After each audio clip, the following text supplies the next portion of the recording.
Alright, so here's another HP 15S. So same HP model pero lahi na siya nga laptop.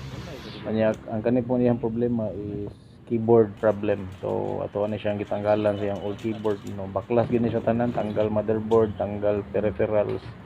Nya tangon po tani yang metal plate nga nag-protect sa mainboard padulong sa keyboard, no. Nya hassle ang process mo na nga medyo naagi presyo ang ato ang replacement when it comes to service, no, and labor sa keyboard replacement nato. Nya ang ato ang available replacement for this model is unfortunately black ra nga keyboard. So mo ni nga ato gihangyo sa customer nga if okay ra siya black color lang since mo match naman po siya sa laptop kay black man ato ang frame. Og mo na to ang keyboard nga bag-o na install na, no. So actually okay ra po siya tanawon since ni match ra po siya sa frame sa ato ang HP unit nya. Gitest na niya sa tuwang technician, working ra tanan keys.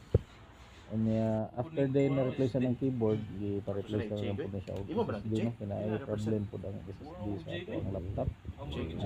Maghangat ang system niya sa dili siya ka lakos sa iyang Windows. So man na niya after installation nya makita diha ang complete specs sa ato ang machine. Nya ang release po niya SSD and NVMe is same capacity ra. So 512 gigabytes. Mo ni ang old SSD nga nagproblema. Karon normal na ang operation sa atong laptop. Pas-pas na ang performance, wala na issue. So sa katong nagkinahanglan og repairs na argi ba bang anong San Miguel o Coca-Cola. Ang shop nasa second floor Bacos building. Ano na ang location.